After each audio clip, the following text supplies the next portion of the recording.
L'apprentissage automatique en intelligence artificielle pose des défis aux scientifiques. De nos jours, il est possible de programmer un ordinateur pour l'amener à apprendre des concepts, mais une intervention humaine est souvent requise. L'apprentissage automatique, ça fait partie des technologies derrière des applications comme la reconnaissance de la voix, la reconnaissance d'objets dans des images, reconnaissance de visage.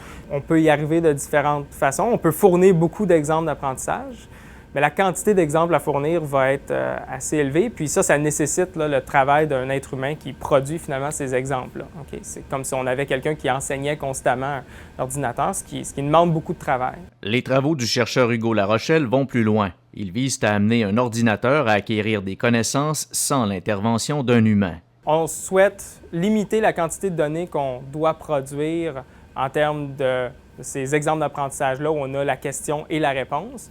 On aimerait ça fournir essentiellement seulement les questions, puis dire à la machine de trouver elle-même la réponse, sans qu'il y ait un être humain qui ait déterminé la réponse. Pour y arriver, les chercheurs veulent créer des programmes informatiques vaguement inspirés du fonctionnement des neurones du cerveau. Évidemment, ce ne sera pas de vrais neurones, puis le fonctionnement ne sera pas entièrement biologiquement plausible. Mais il va y avoir une certaine inspiration dans la mesure où derrière ces programmes-là, il y a une notion d'un neurone. Ça va être l'unité fondamentale de calcul derrière les simulations, derrière le logiciel.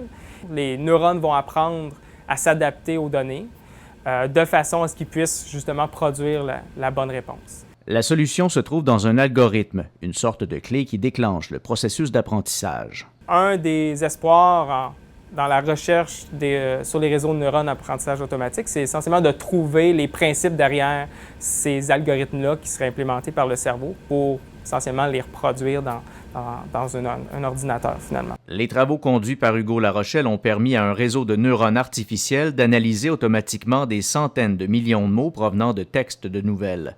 Les mots ont été regroupés par la machine selon leur sens ou leur type. Le chercheur a développé un algorithme qui permet cet apprentissage. On voyait clairement qu'il avait identifié qu'il y avait des mots qui correspondaient à des unités de mesure, qu'il y avait des mots qui correspondaient à des pays, en fait, d'autres mots qui pouvaient correspondre à des sports, donc différentes unités spécifiques d'un point de vue sémantique qui ont été identifiées sans qu'on explique au réseau de neurones qu'effectivement, dans le monde, il y a des mots qui décrivent des sports, il y a des mots qui décrivent des unités de mesure. Pour mener ses recherches, le professeur recourt à la puissance du superordinateur Mammouth de l'Université de Sherbrooke, l'un des plus puissants au pays. Lorsqu'on développe ces algorithmes d'apprentissage-là pour les réseaux de neurones, on va souvent développer différentes variations. On va varier certains paramètres de nos algorithmes. Et plutôt que de faire ces variations-là, une à la suite des autres, puis de lancer des simulations pendant un certain temps, regarder les résultats, puis faire une adaptation une à la fois, on va préférer, puis ça va accélérer beaucoup notre travail, faire des dizaines, voire des centaines de simulations en parallèle. Une seule simulation peut prendre en fait beaucoup de temps. Ces recherches sur l'apprentissage en intelligence artificielle ouvrent la voie à des collaborations internationales, notamment avec des chercheurs de France, ainsi qu'avec la multinationale Google qui s'intéresse de près à ces questions.